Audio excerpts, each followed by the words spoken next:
আসসালামু আলাইকুম। আমার চাকরি প্রত্যাশী ভাই ও বোনেরা, আশা করি আপনারা সকলে ভালো আছেন, আমিও ভালো আছি।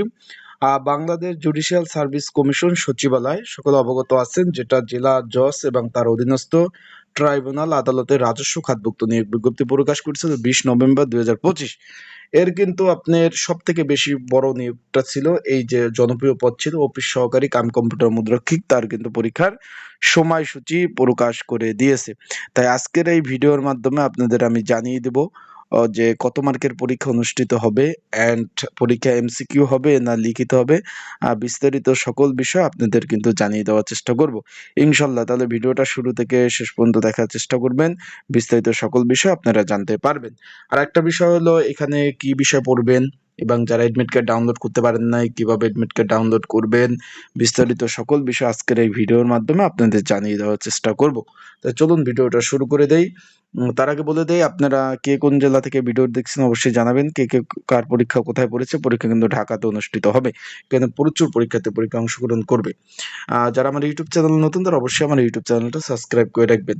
অফিস সহকারী কাম কম্পিউটার মুদ্রাক্ষিক 253টি শূন্যপদ, 16তম গ্রেড, 9,300 টাকা থেকে 22,490 টাকা বেচিক। এখানে আপনারা যারা আবেদন করছিলেন অবশ্যই তারা কম্পিউটার দক্ষ, তারা আবেদন করছেন।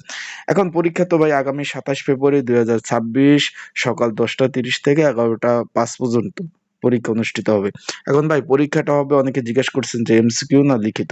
পরীক্ষাটা হবে এমসিকিউ আকারে, তাই যারা পরীক্ষার্থী রয়েছেন পরীক্ষার প্রিপারেশন প্রস্তুতির জন্য একটা সাজেশন আছে, যদি আপনাদের প্রয়োজন হয় 2026-এর আপডেট সাজেশন যদি প্রয়োজন হয়, এই যে স্ক্রিনের উপর যে হোয়াটসঅ্যাপ নাম্বার রয়েছে, ডিসক্রিপশন বক্সে যে নাম্বার রয়েছে, পিন কমেন্টে নাম্বার রয়েছে, এই নাম্বারে আমার সাথে যোগাযোগ করতে পারেন।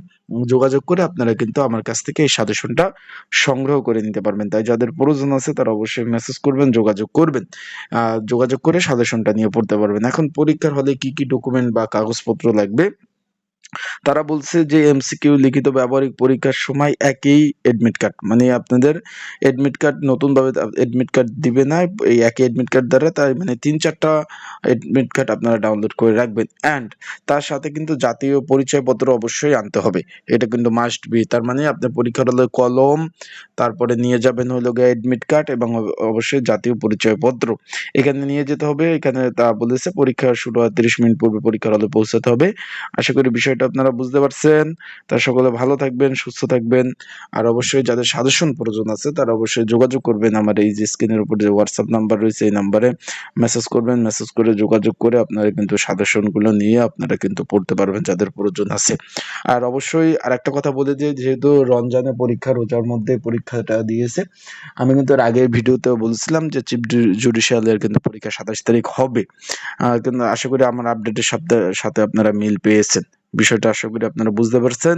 আর আরেকটা আপনাদের পরীক্ষার দিক নির্দেশনা বলতে হলো, যারা পরীক্ষার্থী রয়েছেন তাদেরকে বলবো যে পরীক্ষা যেহেতু তারা বলে দিয়েছে যে একটা বিষয় কিন্তু আপনারা অনেকে জানেন না, এই যে পরীক্ষা শুরু হওয়ার পরে কোনো পরীক্ষার্থী কিন্তু পরীক্ষার হলে কিন্তু প্রবেশ করতে পারে না। তার কারণে আপনারা পর্যাপ্ত পরিমাণ সময় নিয়ে তারপর পরীক্ষার হলে যাবেন। আবারও বলতেছি, পর্যাপ্ত পরিমাণ সময় নিয়ে পরীক্ষার হলে যাবেন।